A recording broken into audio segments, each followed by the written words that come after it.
പിതാവിനും പുത്രനും പരിശുദ്ധ റൂഹായുമായ സത്യേക ദൈവത്തിൻ്റെ തിരുനാമത്തിൽ തനിക്ക് സ്തുതി ആദ്യം മുതൽ ഇന്നും വന്നേക്കും തന്നെ ആമീൻ. ദൈവ തിരുനാമത്തിന് മഹത്വം ഉണ്ടായിരിക്കട്ടെ. ലോകം മുഴുവനുള്ള ശാലോം പ്രേക്ഷകരായ എൻ്റെ പ്രിയപ്പെട്ട മാതാപിതാക്കളെ, സഹോദരി സഹോദരങ്ങളെ, യുവതി യുവാക്കന്മാരെ, പ്രിയപ്പെട്ട കുഞ്ഞുങ്ങളെ, എന്നും ജീവിക്കുന്നവനായ യേശു ക്രിസ്തുവിൻ്റെ ധന്യനാമത്തിൽ എല്ലാവർക്കും നല്ല സ്നേഹവന്ദനം അറിയിക്കുക. നമ്മുടെ ജീവിതത്തിൽ കഴിഞ്ഞ കാലത്തേക്ക് തിരിഞ്ഞു നോക്കുമ്പോൾ കർത്താവ് നമ്മോട് കാണിച്ച കാരുണ്യം എത്രയോ വലുതാണ്. ദൈവം എന്നെ എന്തുമാത്രം സ്നേഹിക്കുന്നു, ആ സ്നേഹത്തിൻ്റെ ഒരു ജീവിക്കുന്ന സാക്ഷ്യമാണ് ഇന്ന് ഞാൻ നിങ്ങളുടെ മുമ്പിൽ നിൽക്കുന്നത്. ഓരോ വ്യക്തികളും അങ്ങനെയാണ്. നമ്മൾ കഴിഞ്ഞ ആഴ്ച റോമാലേഖനം 5-ാം അധ്യായം അതിൻ്റെ 12 മുതലുള്ള വാക്യങ്ങൾ നമ്മൾ ചിന്തിച്ചായിരുന്നു. അതിനകത്ത് നിയമമുണ്ട്. നിയമം പാപത്തിലേക്കും പാപം മരണത്തിലേക്കും നയിക്കുന്നതായിട്ട് നമ്മൾ ചിന്തിച്ചു. എന്നാൽ ഒരു മറുവശത്ത് നിയമം നീതീകരണത്തിലേക്കും കൃപയിലേക്കും കൃപയിൽ നിന്ന് നിത്യജീവനിലേക്കും നമ്മെ പ്രവേശിപ്പിക്കും. ഇത് ഞാൻ ഏത് രീതിയിലാണോ നിയമത്തെ പാലിക്കുന്നത് അതനുസരിച്ച് എനിക്കതിൻ്റെ പ്രതിഫലം കിട്ടും. ഇതാണ് നമ്മൾ കഴിഞ്ഞ ആഴ്ച ചിന്തിച്ചു. എന്നാൽ പൗലോസ്ലീഹ 6-ാം അധ്യായം തുടങ്ങുന്നത് നേരെ അതിനെ കുറച്ചും കൂടി ഒരു ക്ലാരിറ്റി ദൈവം തരുന്നുണ്ട്. വീണ്ടും അവിടെ പറയുകയാണ്, റോമാലേഖനം 6-ാം അധ്യായം 1 തൊട്ടുള്ള വാക്യങ്ങൾ പറയുകയാണ്. അപ്പോൾ നാം എന്താണ് പറയേണ്ടത്? കൃപ സമൃദ്ധമാകാൻ വേണ്ടി പാപത്തിൽ തുടരണമോ? ഒരിക്കലും പാടില്ല. പാപത്തെ സംബന്ധിച്ചിടത്തോളം മരിച്ചവരായ നാം ഇനി അതിൽ ജീവിക്കുന്നതെങ്ങനെ? അപ്പോൾ നമുക്കൊരു സംശയമാണ്. പാപം ഒരു സൈഡ് നിൽപ്പുണ്ട്, നിയമം പാലിക്കുമ്പോൾ ഉണ്ടാകുന്ന പ്രതിസന്ധി അവിടെ ഉണ്ട്. അപ്പോൾ നമ്മൾ എന്താണ് ചെയ്യേണ്ടത്? പാപം വർദ്ധിച്ചു, നമ്മളത് കണ്ടതാണ്. റോമാലേഖനം 5-ാം അധ്യായം അതിൻ്റെ 20-ാം വാക്യം പറയുകയാണ്, പാപം വർദ്ധിക്കാൻ നിയമരംഗം പ്രവേശനം ചെയ്തു, എന്നാൽ പാപം വർദ്ധിച്ചെടുത്ത് കൃപ അതിലേറെ വർദ്ധിച്ചു എന്നാണ്. എവിടെ പാപം വർദ്ധിച്ചോ അവിടെ തന്നെ എന്ത് ചെയ്യാണ്? കൃപ വർദ്ധിച്ചിട്ടുണ്ട്. അതുകൊണ്ട് പൗലോസ്ലീഹ ചോദിച്ചു, എന്താണ് നമ്മൾ ചെയ്യണം? അപ്പം കൃപ സമൃദ്ധമാകാൻ വേണ്ടി നമ്മൾ പാപത്തിൽ തുടരണമോ? ഒരു സംശയമാണ് പ്രിയമുള്ളവരെ. ഒരു ക്ലാരിറ്റി നമുക്ക് വേണം അവിടെ. അതിന് മുമ്പത്തെ വചനം പറഞ്ഞത് പാപം വർദ്ധിച്ചെടുത്ത് തന്നെ കൃപ വർദ്ധിച്ചു. അപ്പോൾ കൃപ വർദ്ധിക്കാൻ പാപത്തിൽ തുടർന്നാൽ മതിയോ? പറയാൻ ഒരിക്കലും പാടില്ല. പാപത്തെ സംബന്ധിച്ചിടത്തോളം നമ്മളെന്താണ്? മരിച്ചവരായ നാം അതിൽ ജീവിക്കുന്നത് എങ്ങനെ? പാപത്തെ സംബന്ധിച്ച് നമ്മൾ മരിച്ചവരാണ്. അതാണ് നമ്മുടെ മാമോദിസ എന്ന് പറയുന്നത്. അത് താഴെ പറയുകയാണ്, യേശു ക്രിസ്തുവിനോട് കൂടി ഐക്യപ്പെടാൻ മാമോദിസ സ്വീകരിച്ച നാം എല്ലാവരും അവൻ്റെ മരണത്തോടാണ് ഐക്യപ്പെടാനാണ് മാമോദിസ സ്വീകരിച്ചെന്ന് നിങ്ങൾ അറിഞ്ഞുകൂടെ? അപ്പോൾ യഥാർത്ഥം നമ്മൾ മരിച്ചു. എപ്പോഴാണ് മരിച്ചത്? നമ്മൾ ഒരു മാമോദിസ സ്വീകരിച്ചപ്പോൾ, പരിശുദ്ധ സഭയുടെ അംഗമായി നമ്മൾ തീർന്നപ്പോൾ നമ്മൾ എന്താണ്? യേശു ക്രിസ്തുവിൻ്റെ കുരിശുമരണത്തോട് ഐക്യപ്പെട്ടു. നമ്മൾ മരിച്ചു. എന്നിലുള്ള ഞാൻ ഇന്ന കുടുംബത്തിലെ, കൊള്ളന്നൂർ കുടുംബത്തിലെ ഇറ്റിമാത്യുവിൻ്റെയും ചിന്നമ്മയുടെയും മകനായി ഞാൻ ജനിച്ചു. ആ ജനനം തീർന്നു. ആ ജനനം മരിക്കപ്പെട്ടു. എപ്പോഴാണോ? ഞാൻ മാമോദീസായിലൂടെ ഞാൻ മരിക്കപ്പെടുകയാണ്. യേശു ക്രിസ്തുവിൻ്റെ ആ മരണമായിട്ട് യോജിക്കുകയാണ്. ക്രിസ്തുവുമായിട്ട് നമ്മൾ ഐക്യപ്പെടാൻ വേണ്ടിയിട്ട് അവൻ്റെ മരണത്തോട് ഐക്യപ്പെട്ട് ഞാൻ മരിച്ചു.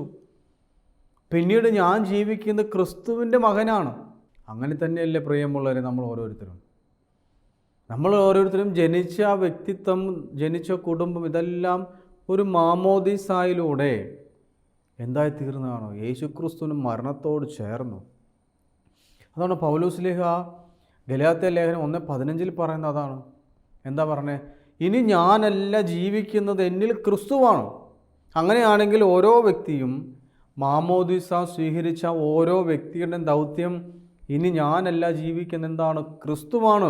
അതാണ് മാമോദിസ തൊട്ടിയിൽ നിന്നും മാമോദിസ മുങ്ങിയൊരു കുഞ്ഞിനെ തിരിച്ചു തരുമ്പോൾ അവൻ പുതിയ ക്രിസ്തുവാണ്, രണ്ടാം ക്രിസ്തുവാണ്, ഈ കാലഘട്ടത്തിൻ്റെ ക്രിസ്തുവാണ്. അങ്ങനെയാണ് സഭ കാണുന്നത്. അതാണ് ഇവിടെ വചനം പറയുന്നത്. അതുകൊണ്ട് നമ്മുടെ ജീവിതത്തിൽ പാപം ഒരു സൈഡ് നിലനിൽപ്പുണ്ട്, നിയമം നമുക്ക് മുമ്പിലുണ്ട്. പക്ഷെ ഇവിടെ ആ മരണം എന്താണ് യേശുക്രിസ്തുവുമായി ഐക്യപ്പെടാൻ വേണ്ടി ഞാൻ അവനോട് ഒന്നായി തീർന്ന അവസ്ഥ മാമോദീസായിലൂടെ എത്ര വ്യക്തമായിട്ടാണ് പറയാൻ. പിന്നീട് പറയാം, അങ്ങനെ അവൻ്റെ മരണത്തോട് നമ്മെ ഐക്യപ്പെടുത്തിയ മാമോദീസായാൽ നാം അവനോടൊത്ത് സംസ്കരിക്കപ്പെട്ടു. അപ്പോൾ എന്നിൽ എന്തില്ല? പിന്നെ എന്നിൽ മരണമില്ല, പാപമില്ല. ഞാൻ അവനോടുകൂടെ ഐക്യപ്പെട്ട വ്യക്തിയാണ്, അവനോടുകൂടെ ചേർന്നവനാണ്. ക്രിസ്തു മരിച്ചതിന് ശേഷം പിതാവിൻ്റെ മഹത്വത്തിൽ ഉയർത്തെഴുന്നേറ്റതുപോലെ നാമും പുതിയ ജീവിതം നയിക്കേണ്ടതിനായി അവനോടൊത്ത് സംസ്കരിക്കപ്പെട്ടത്. അപ്പോൾ നമ്മുടെ സംസ്കാരം അല്ലെങ്കിൽ ശവസംസ്കാരം നടന്നത്, മാമോദീസ നടന്നതിനൊരു അർത്ഥമുണ്ട് സഭയിൽ. അല്ലെങ്കിൽ വചനത്തിൻ്റെ അടിസ്ഥാനത്തിൽ വലിയൊരു ഒരു അർത്ഥം പറയുകയാണ്. എന്താണ്? യേശുക്രിസ്തു പിതാവിൻ്റെ മഹത്വത്തിൽ ഉയർത്തെഴുന്നേറ്റതുപോലെ നാമും പുതിയ ജീവിതം നയിക്കേണ്ടതിന് ഇതാ യേശുക്രിസ്തുവുമായി സംസ്കരിക്കപ്പെട്ടിരിക്കുകയാണ്. മാമോദീസ മുങ്ങിയിരിക്കുന്നു. അവൻ്റെ മരണത്തിന് സദൃശമായ ഒരു മരണത്തിൽ നാം അവനോട് ഐക്യപ്പെട്ടവരായെങ്കിൽ അവൻ്റെ പുനരുദ്ധാനത്തിന് സദൃശമായ ഒരു പുനരുദ്ധാനത്തിലും അവനോട് ഐക്യപ്പെട്ടവരായിരിക്കും.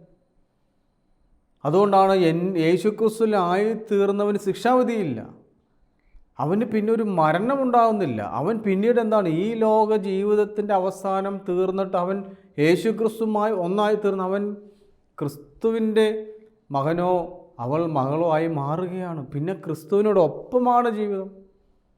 അതുകൊണ്ടാണ് മരണമില്ല എന്ന് പറയാൻ കാരണം. നമ്മൾ ചിന്തിക്കുക, അതെങ്ങനെ സാധിക്കുന്നത്? വേദവിരീതമായിട്ട് മാറുന്നു. അങ്ങനെയല്ലല്ലോ. അവിടെ വളരെ വ്യക്തമായിട്ട് പറയുക, നമ്മൾ അവൻ്റെ കൂടെ ഐക്യപ്പെട്ടെങ്കിൽ, അവൻ്റെ മരണത്തോട് ഐക്യപ്പെട്ടെങ്കിൽ അവൻ്റെ പുനരുദ്ധാനത്തിൽ നമ്മൾ എന്തായി തീർന്നിട്ടുണ്ട്? ഐക്യപ്പെട്ടിട്ടുണ്ട്. അപ്പോൾ പാപം നമ്മളെ മരണത്തിലേക്ക് നയിക്കപ്പെടാതിരിക്കാൻ നമ്മൾ എന്ത് ചെയ്തു? ഓൾറെഡി നമ്മൾ മരിച്ചു.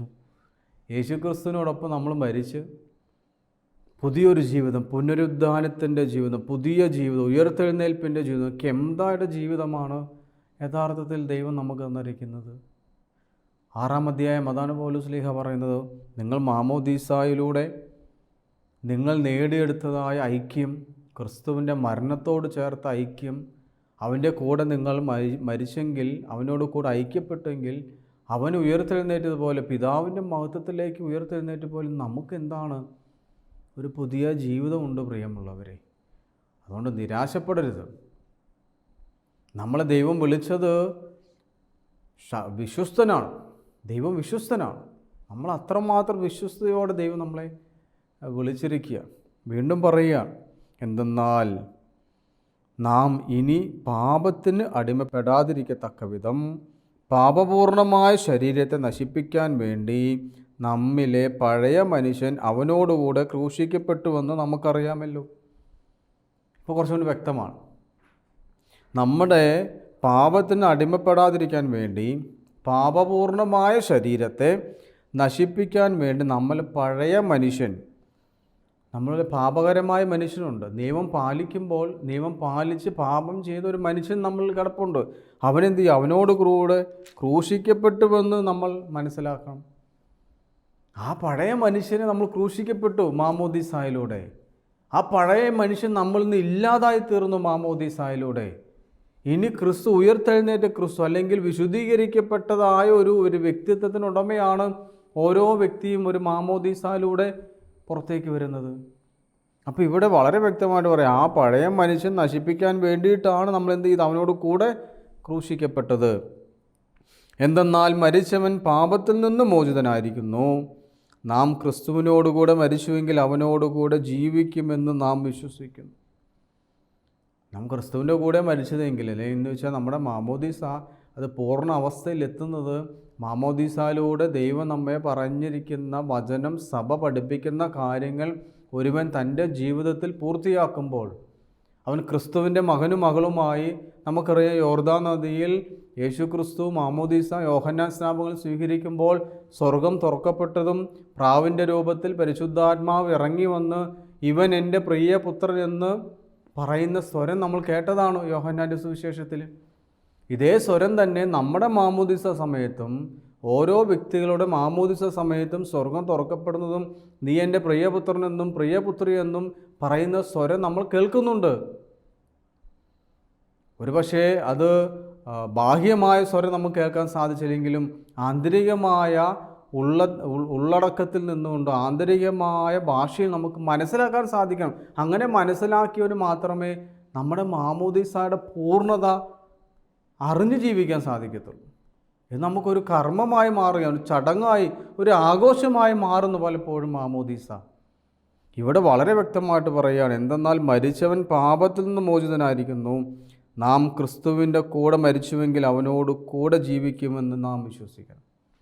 ക്രിസ്തുവിൻ്റെ കൂടെയാണ് നീ മരിച്ചതെങ്കിൽ എന്ന് വെച്ചാൽ അവൻ്റെ കൂടെ അവൻ്റെ കുരിശുമരണത്തോട് ഐക്യപ്പെടാൻ നാം മാമോദിസ സ്വീകരിച്ചു എന്ന ബോധ്യം ഓരോ മാതാപിതാക്കന്മാർക്കുണ്ടാകുകയും ആ മാതാപിതാക്കന്മാരും തലതൊട്ട അപ്പനും അമ്മയും ആ കുഞ്ഞിനെ അതുപോലെ വളർത്തുമ്പോൾ നിന്നിലുള്ള പഴയ മനുഷ്യനെ നീ ഇതോടുകൂടി ക്രൂശിക്കപ്പെട്ടുവെന്നും നീ ഒരു പുതിയ മനുഷ്യനാണെന്നും രണ്ടാം ക്രിസ്തുവാണെന്നും ഈ കാലഘട്ടത്തിൻ്റെ ക്രിസ്തുവാ നീ എന്ന് പറഞ്ഞ് നമ്മുടെ കുഞ്ഞുങ്ങളെ വളർത്താൻ ആരംഭിച്ചാൽ ഇതാ ഈ വചനമെല്ലാം നമ്മളിൽ പ്രാവർത്തികമാകുകയാണ്.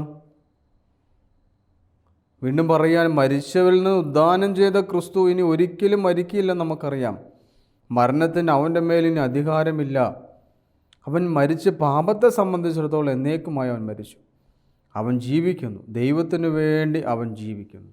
ഈ ഒരു അവസ്ഥയായിരിക്കണം പ്രിയമുള്ളവർ നമുക്കും. പാപത്തെ സംബന്ധിച്ചിടത്തോളം നമ്മൾ എന്നേക്കുമായി മരിച്ചു എന്ന് വെച്ചാൽ ഒരു മാമോദിസയിലൂടെ നമ്മുടെ പാപത്തിൻ്റെ മരണം നടന്നു. ഇനി ജീവിക്കണം, ദൈവത്തിന് വേണ്ടി ജീവിക്കണം. ഇതാണ് ക്രിസ്തു ചെയ്തത്. ക്രിസ്തു തൻ്റെ ആ അവസ്ഥയെല്ലാം പോയി പിന്നെ ജീവിച്ചത് പിതാവാം ദൈവത്തിൻ്റെ ആഗ്രഹത്തിന് ഇഷ്ടത്തിന് വേണ്ടിയിട്ടാണെങ്കിൽ ദൈവത്തിൻ്റെ മകനും മകളുമായ ഞാനും നിങ്ങളും ജീവിക്കേണ്ടത് ദൈവത്തിൻ്റെ ഇഷ്ടത്തിനനുസരിച്ചാണ്. ഇനി എന്നിൽ ജീവിക്കേണ്ടതാണ് പൗലോസ് ശ്ലീഹ പറയുന്നത്. ഞാനല്ല, ക്രിസ്തുവാണ് എന്നിൽ ജീവിക്കേണ്ടത്.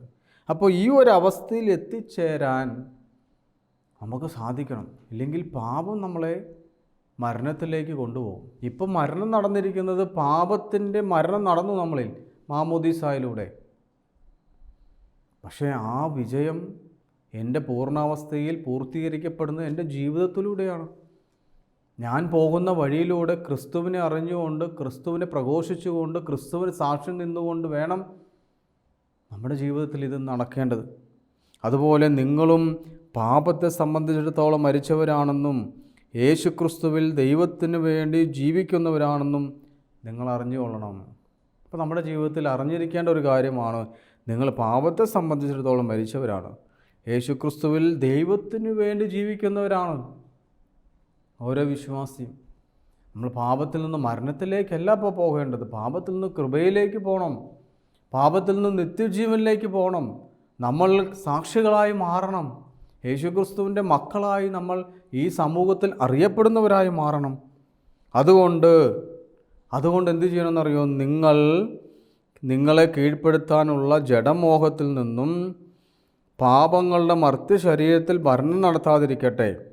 നിങ്ങളുടെ അവയവങ്ങളെ അനീതിയുടെ ഉപകരണങ്ങളായി പാപത്തിന് സമർപ്പിക്കരുത്. പ്രത്യുത മരിച്ചവരിൽ നിന്ന് ജീവൻ പ്രാപിച്ചവരായി നിങ്ങളെ തന്നെയും നീതിയുടെ ആയുധങ്ങളായി നിങ്ങളുടെ അവയവങ്ങളെയും ദൈവത്തിന് സമർപ്പിക്കും. ഇപ്പോൾ ചില കാര്യങ്ങൾ നമ്മൾ ഈ ഭൂമിയിൽ ചെയ്യണം. എന്നെ വിളിച്ച് വേർതിരിച്ച് യേശുക്രിസ്തുവുമായി ഐക്യപ്പെട്ടു, ഞാനതിന് റെഡിയെന്ന് പറഞ്ഞ്, എൻ്റെ കുടുംബം തയ്യാറെന്ന് പറഞ്ഞ് എന്നെ മാമോദിസ മുക്കി ക്രിസ്തുവിൻ്റെ മകനായി മകളായി വേർതിരിക്കപ്പെട്ട ഞാൻ ചില ഉത്തരവാദിത്തങ്ങൾ, ചില റെസ്പോൺസിബിലിറ്റീസ് എനിക്ക് ഈ ഭൂമിയിലുണ്ട്. അത് പാലിക്കപ്പെടുമ്പോൾ മാത്രമേ പ്രിയമുള്ളവർ എന്നിലുള്ള ക്രിസ്തു വളരത്തുള്ളൂ. അല്ലെങ്കിൽ എന്നിലുള്ള ദൈവീകത ഞാൻ പുറത്തേക്ക് കാണിക്കുവാനും അല്ലെങ്കിൽ അനേകർക്ക് വെളിച്ചമായി മാറുവാനും സാധിക്കുന്നത് എന്നിലുള്ള ക്രിസ്തുവിനെ ഞാൻ ഉൾക്കൊണ്ടുകൊണ്ട് എൻ്റെ ജീവിതം മുന്നോട്ട് കൊണ്ടുപോകുമ്പോഴാണ്. ഇന്ന് പലപ്പോഴും നമ്മുടെ ജീവിതം നമ്മൾ തന്നെ ഒരു ഓർഡറിലാക്കി വെച്ചിരിക്കുകയാണ്. ഞാൻ ഇങ്ങനെയാണ്, എനിക്ക് ഇന്നതേ ചെയ്യാൻ പറ്റത്തുള്ളൂ, ഞാൻ ഇതേ ചെയ്യത്തുള്ളൂ, ഇതിനപ്പുറത്തൊന്നും എനിക്ക് ചെയ്യാനില്ല, ഞാൻ വളർന്നു വന്ന സാഹചര്യം ഇങ്ങനെയാണ്, എൻ്റെ കുടുംബ ബാക്ക്ഗ്രൗണ്ട് ഇതാണെന്നൊക്കെ പറഞ്ഞ് നമ്മളെ തന്നെ ഒരു സിസ്റ്റം ഉണ്ടാക്കി വെച്ച് അതാണ് ശരിയെന്ന് ചിന്തിക്കുന്നവരുണ്ട്. അതല്ല അപ്പുറത്ത് കുറച്ചും കൂടെ ബെറ്റർ ആണെന്ന് ചിന്തിക്കുന്നവരാണ്. എന്നാൽ മറുവശത്ത് യേശുക്രിസ്തു അവനെ പഠിപ്പിച്ച, അവൻ പിതാവിൻ്റെ ഇഷ്ടമനുസരിച്ച് ഈ ഭൂമിയിൽ കാണിച്ചു കൊടുത്ത കാര്യങ്ങൾ അത് പാലിക്കപ്പെടുവാനും അതനുസരിച്ച് ജീവിക്കുവാനും എന്നെ വിളിച്ചതാണ്. അതാണ് മാമോദീസ എന്ന് റോമാലേഖനം 6:3 പറയുന്നു. അവനോട് കൂടെ ഐക്യപ്പെടുന്നൊരവസ്ഥ, അവനോട് കൂടെ ക്രൂശിക്കപ്പെടുക. അതോടുകൂടി നമ്മുടെ പാപം അവിടെ ഇല്ലാതായി തീരുകയാണ്. അങ്ങനെ ആയിരിക്കാൻ നമ്മൾ ചില ജഡമോഹങ്ങളെ നമ്മളെ കീഴ്പ്പെടുത്താൻ തക്ക വിധം നമ്മൾ വിട്ടുകൊടുക്കരുത്. നമ്മുടെ അവയവങ്ങളെ, ശരീരത്തിൻ്റെ അവയവങ്ങൾ അനീതിക്ക് നമ്മൾ വിട്ടുകൊടുക്കരുത്.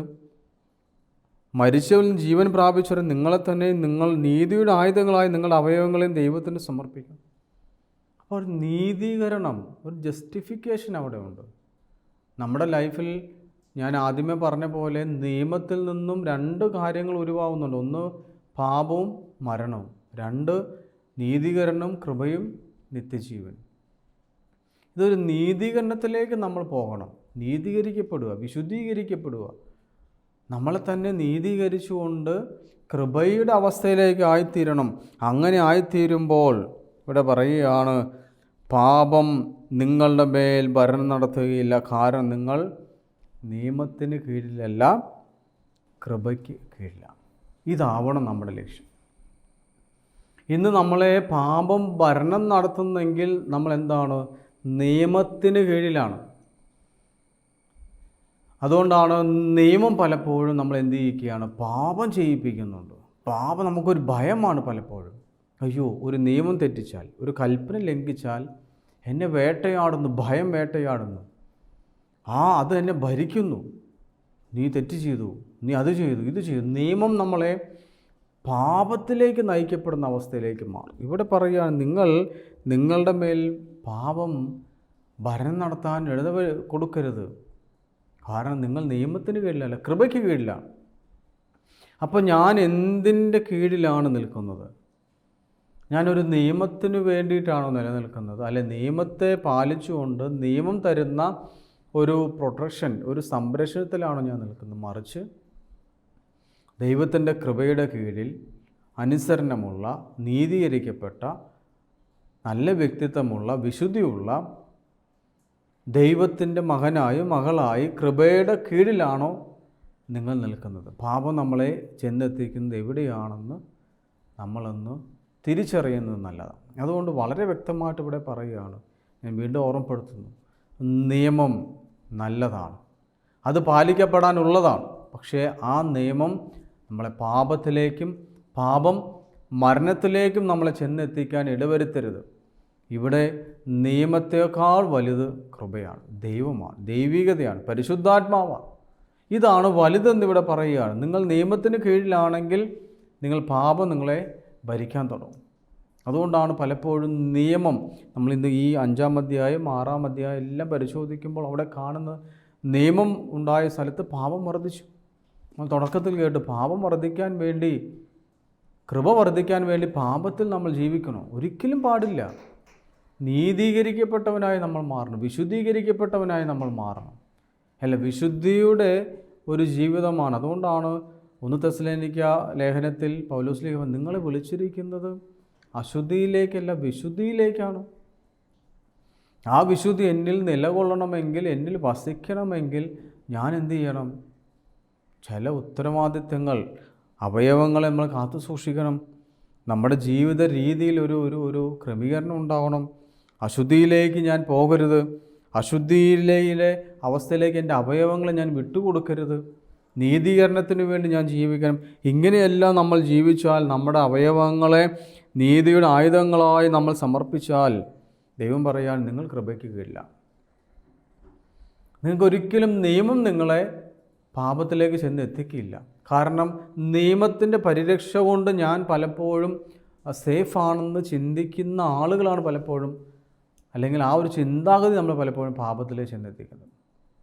കുമ്പസാരിച്ച് കഴിഞ്ഞു കേട്ടാ, ഞാൻ ഇച്ചിരി ബെറ്ററായി, വല്ല ഒരു ധ്യാനം കൂടി, ഇനി ഞാൻ പാപം ചെയ്യില്ല എന്ന് നമ്മൾ ചിന്തിച്ച് എല്ലാ കൽപ്പനകളും ഞാൻ പാലിക്കാൻ തയ്യാറായി നിൽക്കുമ്പോഴായിരിക്കും ചിലപ്പോൾ നമ്മുടെ ജീവിതത്തിൽ ഒരു കൽപ്പന ലംഘനം ഉണ്ടാകും.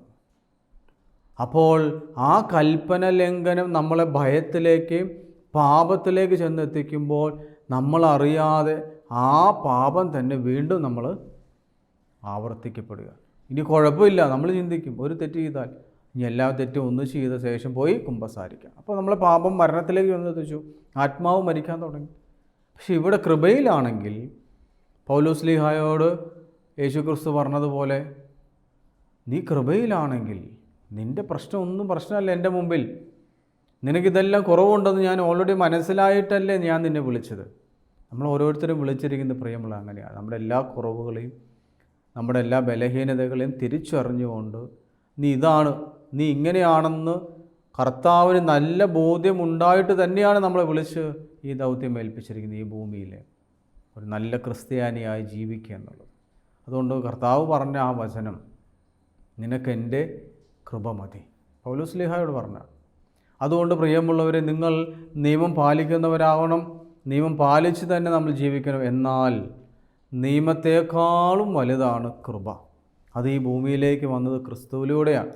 അത് ക്രിസ്തുവാകുന്ന കൃപയിൽ നിന്നുകൊണ്ട് നീ ജീവിതം മുന്നോട്ട് കൊണ്ടുപോകുമ്പോൾ നിനക്ക് പാപഭാരങ്ങൾ കുറഞ്ഞു കിട്ടും, ഭയം മാറി കിട്ടും. അത് ഭരണം നടത്തില്ല നമ്മുടെ മേൽ. പലപ്പോഴും പാപത്തിന് അടിമയായിത്തീരുന്നു. അത് ഭയമാണ് നമുക്ക്. അയ്യോ, ഞാൻ പാപത്തിൽ വീണു പോകുമോ, വീണ്ടും തെറ്റ് ചെയ്യുമോ, ഭയത്തോടുകൂടി ജീവിക്കുകയാണ്.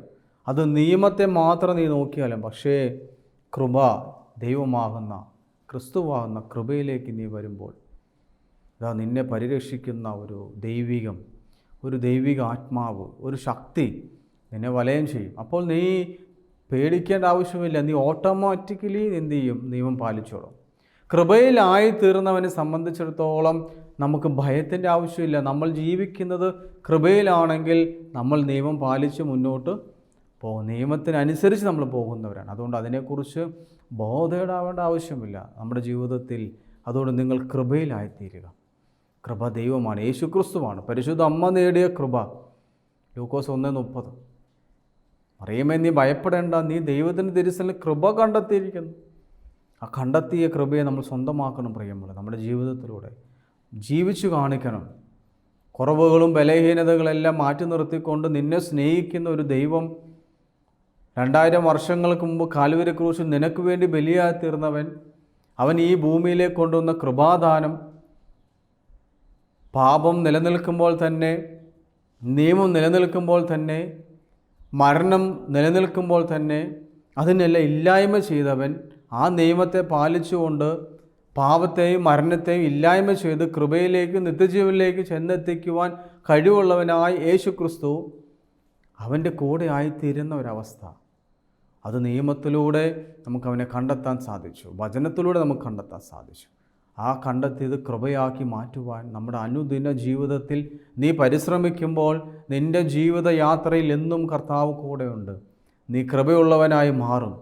നീ കൃപയുള്ളവനാണെങ്കിൽ നിൻ്റെ മേൽ പാപം ഭരണം നടത്തിയില്ല, പാപം നിൻ്റെ മേൽ തൊടാൻ അനുവദിക്കില്ല ദൈവം. കൃപയുള്ളവൻ്റെ മേൽ പാപത്തിന് ഒന്നും ചെയ്യാൻ സാധിക്കാതെ അവൻ മാറി നിന്ന് ഒരുപക്ഷെ നമ്മളെ പ്രലോഭിക്കാം, നമുക്കൊരു പക്ഷേ ടെംപ്റ്റേഷൻ ഉണ്ടാക്കാം, നമ്മളെ ഭയപ്പെടുത്താം. പക്ഷേ ക്രിസ്തു എൻ്റെ കൂടെയുണ്ട്, കർത്താവ് എൻ്റെ പക്ഷത്തെങ്കിൽ ആര് എതിര് നിൽക്കുക? അതുകൊണ്ട് പ്രിയമുള്ളവരെ, നമ്മുടെ ജീവിതത്തിൽ നിയമത്തിൻ്റെ പരിരക്ഷയേക്കാളും കൃപയുടെ ദാനം, നീതീകരണത്തിൻ്റെ, കൃപയുടെ, നിത്യജീവൻ്റെ ഒരവസ്ഥയിലേക്ക് നമുക്ക് എത്തിച്ചേരണം. അതുകൊണ്ട് നിയമം നമ്മളെ പാപത്തിലേക്കും മരണത്തിലേക്കും നയിക്കാതെ നമ്മളെ കൃപയിലേക്ക് എത്തിക്കുവാൻ, നിത്യജീവൻ്റെ അനുഭവത്തിലേക്ക് എത്തിക്കുവാൻ ഈ ദിവസങ്ങളിൽ നമുക്കതിനു വേണ്ടി പരിശ്രമിക്കാം. നമ്മൾ കൃപയിലായിത്തീർന്നാൽ ഓട്ടോമാറ്റിക്കലി നമ്മൾ എന്ത് ചെയ്യും? നിയമം പാലിച്ചോളും. നിയമം പാലിക്കാൻ വേണ്ടി പരിശ്രമിക്കും, പാപത്തിൽ വീഴാതെ. കൃപയിലായിത്തീർന്നാൽ ആ നിയമം നമുക്ക് പാലിക്കാൻ വളരെ എളുപ്പമാണ്. നമ്മൾ അങ്ങനെ തന്നെ ആയിത്തീരും. പിന്നെ ഒരിക്കലും പാപം നമ്മളെ വേട്ടയാടുകയില്ല. പാപത്തിലേക്ക് വീഴാൻ നമുക്ക് സാധിക്കില്ല. ഒരുപക്ഷെ വീഴുമെന്ന് ഭയമൊക്കെ നമ്മളെ ഭയപ്പെടുത്തും. പക്ഷെ ഒരിക്കലും കർത്താവ് അതിനെ അനുവദിക്കില്ല. കൃപയിലായിത്തീരും. വീണാലും നമുക്ക് പശ്ചാത്താപം, അനുതാപം ഉണ്ടായി കർത്താവ് നമ്മളെ വീണ്ടെടുക്കും. ആ ഒരു അവസ്ഥയിലേക്ക് നമുക്ക് എത്തിച്ചേരുവാൻ നമ്മളെ തന്നെ പരിപൂർണമായിട്ട് സമർപ്പിക്കും. ഒരു നിമിഷം കർത്താവിന് തിരിച്ച് നമ്മളെ തന്നെ സമർപ്പിച്ചുകൊണ്ട്, കാരുണ്യവാനായ കർത്താവേ, എൻ്റെ ജീവിതത്തിൽ ഞാൻ വീണുപോയ അവസരങ്ങൾ, പാപം എന്നെ ഭരണം നടത്തിയ വേട്ടയാടിയ ഓരോ അവസരങ്ങളും, എൻ്റെ അവയവങ്ങളെ പാപത്തിന് വിട്ടുകൊടുത്തതും എല്ലാം ഈ സമയത്ത് ഓർത്ത് പ്രാർത്ഥിക്കും. കർത്താവെ നീതീകരിക്കപ്പെട്ടവനായി എൻ്റെ അവയവങ്ങളെ നീതീകരണത്തിന് വേണ്ടി കർത്താവിന് വേണ്ടി ഉപയോഗിക്കുവാൻ എൻ്റെ ചിന്തകളെ, എൻ്റെ വിചാരങ്ങളെ, എൻ്റെ പ്രവൃത്തികളെല്ലാം ക്രിസ്തുവിനേതാക്കി മാറ്റുവാൻ, ഞാൻ കൃപയുള്ളവനും കൃപയുള്ളവളുമായി മാറുവാൻ കർത്താവെ കൃപ എൻ്റെ മേൽ കടന്നു വരുവാൻ പൗലോസ്ലീഹായ്ക്ക് നീ കൊടുത്ത കൃപ, അതേ കൃപ എനിക്കും ലഭിക്കാൻ വേണ്ടി കർത്താവെ ഞങ്ങളിപ്പോൾ പ്രാർത്ഥിക്കുന്നു. ഇത് കേട്ടുകൊണ്ടിരിക്കുന്ന എല്ലാ മക്കളുടെ മേൽ അങ്ങയുടെ കൃപ അയച്ചു കൊടുക്കണമേ, ശക്തിപ്പെടുത്തണമേ, വീണവരെ താങ്ങണമേ കർത്താവ്, വീണവരെ എഴുന്നേൽപ്പിക്കാൻ ശക്തി കൊടുക്കണം. എല്ലാ പാപബന്ധനങ്ങളിൽ നിന്നും അവരെ കാത്ത് സംരക്ഷിക്കാൻ വേണ്ടി കർത്താവെ ഞങ്ങളിപ്പോൾ പ്രാർത്ഥിക്കുന്നു. പരിശുദ്ധ അമ്മയുടെ മാധ്യസ്ഥം നേടി പ്രാർത്ഥിക്കുന്നു. സകല വിശുദ്ധന്മാരുടെ ശുദ്ധിമതികളുടെ മാധ്യസ്ഥം നേടി ഞങ്ങൾ പ്രാർത്ഥിക്കുന്നു. ഞങ്ങൾ ആരുടെ നാമത്തിലാണ് മാമോദിസ മുങ്ങി ആ വിശുദ്ധന്മാരുടെ സകല മാലാഖമാരുടെ കാവൽ മാലാഖമാരുടെ മാധ്യസ്ഥം നേടി പ്രാർത്ഥിക്കുന്നു. എല്ലാം ഞങ്ങൾക്ക് വേണ്ടി ജീവൻ സമർപ്പിച്ച യേശു ക്രിസ്തു നാമത്തിൽ കൃപയോടെ കേൾക്കണമേ. ആമീൻ. പിതാവാം ദൈവത്തിൻ്റെ സ്നേഹവും ഏകജാതനായ പുത്രൻ്റെ കൃപയും പരിശുദ്ധ റൂഹായുടെ സംബന്ധവും ആവാസം നാം എല്ലാവരുടെ മേലും എന്നും എന്നേക്കും ഉണ്ടായിരിക്കുമാറാകട്ടെ. ആമീൻ.